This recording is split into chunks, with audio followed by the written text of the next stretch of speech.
Welcome to McPlum, simple solutions served daily. You begin by setting the physical frame and the numbers that matter. First, compute the spacetime metric you want to manipulate, because that tells you energy budgets and stability. Once done, secure a source of negative energy analogs or Casimir-type setups, and make sure magnet and cryogenic systems will reach required fields and temperatures.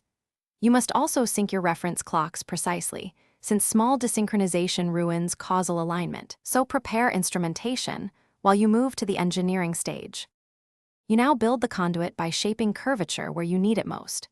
Start with a rotating mass or ring current to induce frame dragging, because rotation creates the off-diagonal metric terms that allow closed time-like curves in principle. Then inject negative energy regions, Casimir plates or squeezed vacuum, to prevent collapse and implement active feedback loops at KHC to damp instabilities. Make sure to steer gradients with phased arrays, since spatial control determines where causality bends, and monitor continuously for horizon formation. You initiate the sequence by ramping fields slowly according to a precomputed schedule, because sudden jumps trigger runaway instabilities.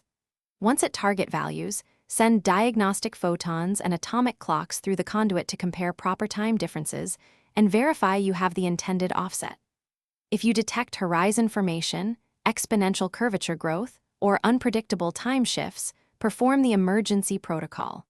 Cut power to rotating systems, dump stored energy into capacitive banks, and actively restore flat space conditions.